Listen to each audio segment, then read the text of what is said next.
पियक्कड़ स्टार के चमचा लो तो का हाल बा। तो फिर खेसारी लाल यादव के बारे में अब उल्टा सीधा बोल बोलो यार। भोजपुरी का नाम इतना ज्यादा खराब तो नहीं कर दिल बड़ा सन। दुए दिन पर हमारा भाई लाफड़ा होता भोजपुरी में स्टार लोग के बीच में, आ सबसे लाफड़ा करवावे ला हमार भाई चमचा बेलचा, ये दूगो बड़ा सन।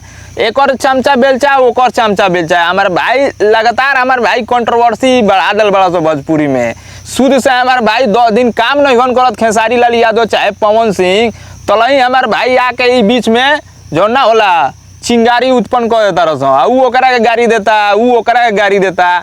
ई तो मानत रह कि खेसारी लाल यादव अभी भोजपुरी में सबसे मतलब हाई लेवल पर बाड़न।